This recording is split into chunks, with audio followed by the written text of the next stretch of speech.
ఆరోగ్యాభిలాషులందరికీ నా హృదయపూర్వక నమస్కారములు.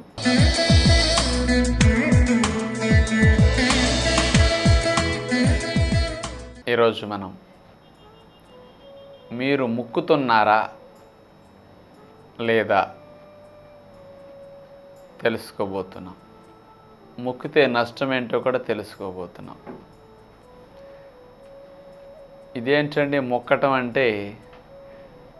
ఎక్కువ మందికి తెలుసు, ఎవరైనా కొంతమందికి అర్థం కాకపోవచ్చు.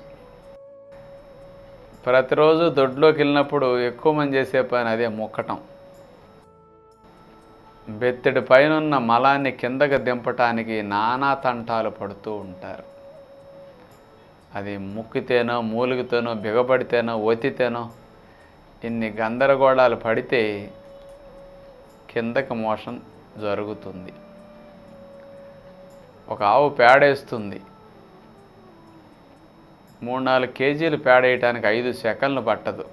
ఏదో మేడ మీద రాయి వదిలితే కిందకి స్పీడ్గా వెళ్ళిపోతుంది చూసారా, ఏ అవసరం లేకుండా శక్తి. అలా మోషన్ అనేది సుఖంగా జారి వెళ్ళిపోతుంది. కానీ మనిషికి ఒక్కళ్ళకే బిగపడితే కానీ, ముక్కితే కానీ వెళ్ళదనమాట. ఒగ్గబడితే కూడా వెళ్ళదనమాట. ఎందుకు ముక్కుతారు? మొక్కటం వల్ల నష్టాలు ఏమిటి? అసలు మొక్కవలసిన అవసరం ఎందుకు వస్తుంది మనిషికి? మనకి మలం ప్రేగు 1.5 మీటర్ పొడవు ఉంటుంది. అంటే బారెడంతా, చేతులు ఇట్లా చాపితే ఎంత ఉంటుందో మలం ప్రేగు అంత ఉంటుందండి కరెక్ట్గా. ఇంత పొడవు ప్రేగులోకి మనం తీసుకున్న ఆహారము అరిగిపోయి రసంగా మారిన తర్వాత ఆ రససారాన్ని ప్రేగులు పీల్చుకుంటాయి. ఈ పీల్చుకోగా వ్యర్థం ఏదైతే ఉందో అది మలం ప్రేగులోకి చేరుతుంది.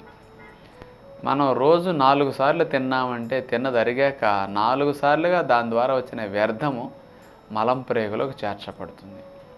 కానీ మలం ప్రేగులోకి చేరిన మలము 4 సార్లుగా చేరితే మనం రోజుకొకసారి దొడ్లోకి వెళతాం. మరి ఒకసారి దొడ్లోకి వెళ్ళినప్పుడు కొంత వెళుతుంది, మిగతాది మిగిలిపోతుంది సగం పైగా. ఇక ఈరోజు తిన్నది సగం మిగిలిపోయింది. కానీ రేపు మళ్ళీ 4 సార్లు తింటాం, మళ్ళీ కొంత మలం తయారవుతుంది. అది చేరుతుంది. పాత మలం సగం మిగిలింది, కొత్త మలం ఇంకా పూర్తిగా చేరింది. ఎల్లుండి ఇంకో 4 సార్లు తింటాం, మళ్ళీ కొత్త తయారవుతుంది, పాతది సగం పైగా మిగిలిపోతుంది. ఒక్కొక్కసారి ఏ బస్సు ప్రయాణాల్లో, పెళ్ళి ఫంక్షన్ హడావిడిలో, ఏదన్నా ఇంట్లో బంధువులు హడావిడిలో టెన్షన్ ఏదైనా ఉన్నప్పుడు కానీ మోషన్ రాదు ఒకరోజు. ఇంకప్పుడైతే ఇంకా ఎక్కువ మిగిలిపోతుంది. 4 సార్లు తింటాం కానీ ఒక్కసారి కూడా వెళ్ళం దొడ్లోకి. అందుకని బోళ్ళు మలం నిలవ ఉండిపోతుంది. మరి మలం నిలవ ఉంటే ఏమవుతుంది? భూమి నీటిని ఎట్లా పీల్చుకుంటుందో నిలవ ఉంటే వర్షం పడుతుంది, పడ్డ నీరు పట్టేట్టు భూమి పీల్చుకుంటుంది. అట్లాగే ప్రేగులు పీల్చుకునే గుణాన్ని కలిగి ఉంటాయి. ఇక మలం ఎన్ని గంటలు నిలవ ఉంటే అన్ని గంటలు మలంలో ఉన్న నీటిని కూడా ప్రేగులు క్రమేపీ పీల్చేసుకుంటూ ఉంటాయి. ఇక మలము తయారైనప్పుడు పల్చగా గుజ్జు గుజ్జుగా తయారవుతుంది. తల్లిపాలు తాగే పిల్లడు చూడండి, ఒక కుప్పలాగా పెట్టేస్తాడు అంత పల్చగా. అలా ఉంటుంది మన మలం తయారైనప్పుడు. కానీ మనం అలా వెళ్ళాల్సింది ఇక రకరకాలుగా వెళుతుంటాం. మరి ఆ స్థితి ఎందుకు వచ్చిందంటే, ఈ మలం తయారైన దగ్గర నుంచి ఒకరోజు నిలవ ఉంటే అందులో కొంత నీరు తగ్గిపోయి ఒక మాదిరిగా దగ్గరకు వస్తుంది. ఒక ఏదో కడ్డీలాగా, తాడులాగా మోషన్ వెళ్తుంది, దండలాగా. ఇక 40 అవర్స్, 30 అవర్స్, 50 అవర్స్ లోపు వెళితే మోషన్ ఎట్లా వస్తుంది. ఇంకా అట్లా కాకుండా ఒక 70-80 గంటలు దాటి అంతకాలం నిలవ ఉండి వెళ్ళిందనుకోండి, అంటే దగ్గర 2 రోజులు మలం నిలవ ఉందనుకోండి, ఈ మలంలో ఉండే నీరు కూడా ఇంకా కొంత ప్రేగులు పీల్చేసుకుని ప్రేగుల్లో ఉన్న వేడికి ఈ మలం హీట్కి డ్రై అవుతూ ఉంటుందన్నమాట. నీరు తగ్గిపోవటం వల్ల గట్టిపట్టం ఒకటి, ప్రేగుల్లో ఉన్న వేడికి 36 డిగ్రీలు వేడి ఉంటుంది. అందుకని మనకు మోషన్ వచ్చినప్పుడు కూడా సెగల పొగల కక్కుకుంటూ బయటకు వస్తుంది అనమాట. ఎంత వేడి ఉంటుందో చూడండి. మరి అంటే ఎక్కువ గంటలు నిలవ ఉండే కొంత అది డ్రై అయ్యి ఉండలాగా గట్టిగా అవుతుంది. ఈ గట్టి మలం బయటికి రావాలంటే స్మూత్గా జరగదు. ఇప్పుడు చూడండి, పొయ్యి మీద పాలు పెట్టి వెడల్పాటి పాత్రలో సన్న సెక పెట్టి గరిటెతో కదుపుతూ ఉంటే పాలు పొంగవు. పాలల్లో ఉండే నీళ్లు ఎక్కువ ఉంటాయి కాబట్టి గరిటె ఈజీగా కదులుతూ ఉంటుంది. అదే పాలు పొయ్యి మీద మరిగే కొద్దీ చూడండి, పాలల్లో నీళ్లు తగ్గి చివరికి కోవా అయ్యే స్థితి వచ్చినప్పుడు నీటి శాతం తగ్గేసరికి ఆ కోవాలో గరిటె స్మూత్గా ఫ్రీగా ఇంతకుముందు కదిలినట్టుగా కదులుతుందండి. నీళ్లు తగ్గే కొద్దీ చిక్కబడుతూ ఉంటుంది, గట్టిపడుతూ ఉంటుంది. అందుకని గరిటె కదపాలంటే మీరు కష్టపడాలి. అట్లాగే ఈ గట్టిపడ్డ మలం కూడా ప్రేగులంచులమట స్మూత్గా మెత్తగా జరగదండి, ఫ్రీగా జరగదు. అందుకని జరగటానికి ఇక్కడ గరిటె కదపటానికి మీరు ఒత్తిడి ఎట్లా పెడతారో మోషన్ జరపడానికి కూడా మీ ఒత్తిడి ప్రయోగించాల్సి వస్తుంది. అందుకని గట్టిగా అయిన మలాన్ని గెంటాలి అంటే మీరు బిగపడతారు. అంటే మూతి ముక్కు బిగబట్టి దవడలు ఎట్లా పళ్ళు ఆనిచ్చేసి అంటారు, అంటుంటారు. ఇట్లా అంటే దొడ్లోకి వెళ్ళి గెడపెట్టుకున్నాక ఎవరికెవరు కనపడరు కాబట్టి ఎవరి బాధలు వాళ్ళు అక్కడ కూర్చున్నాయి. ముక్కేవాళ్ళ కొందరు, మూలిగేవాళ్ళ కొందరు, ఇక పొట్టొత్తుకునేవాళ్ళ కొందరు, ఇక కింద ఒత్తేవాళ్ళ కొందరు. ఎన్ని తంటాలు పడతారు. కొంతమంది అయితే పెద్ద పెద్ద శబ్దాలు చేస్తుంటే దొడ్లో ఆ ముక్కటం మూలగటం దొడ్లో నుంచి బయటికి వినపడుతూ ఉంటాయి. ఈ మూలగటం ముక్కే శబ్దాలు ఇక అమెరికా లాంటి దేశాల్లో అయితే పెద్దగా బయటికి పబ్లిక్ టాయిలెట్స్లో అయితే ఎయిర్పోర్ట్లో టాయిలెట్స్లో అయితే 5-6-10 టాయిలెట్లు అవతల కూడా ఈ ముక్కుడు వినపడుతూ ఉంటుంది అనమాట. అందుకని వాళ్ళు తినే నాన్ వెజ్ ఫుడ్కి జంక్ ఫుడ్కి మోషన్ గడ్డగట్టి గోళీల్లాగా అయిపోతుంది.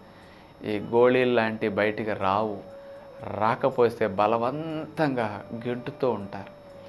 అలా ముక్కాల్సి వస్తున్నది అంటే మీ గుర్తేమిటి? మీ మలము ప్రేగుల్లో పట్టుకున్నది, గట్టిగా పట్టేస్తున్నది, జరగట్లేదు స్మూత్గా.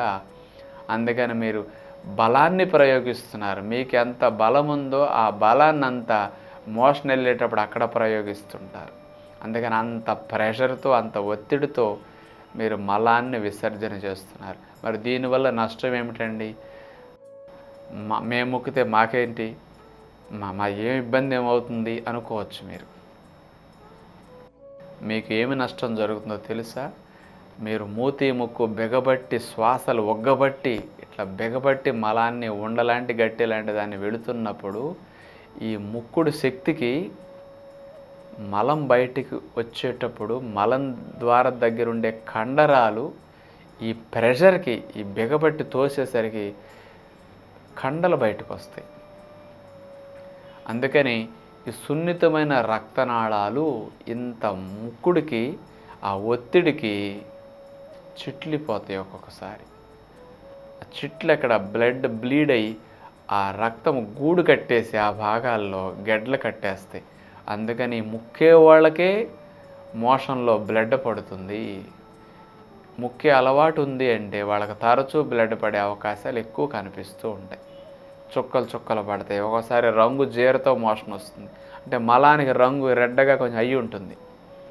ఈ ముక్కటం వల్ల రక్తనాళాలు చిట్లు అట్లా వస్తాయి అన్నమాట.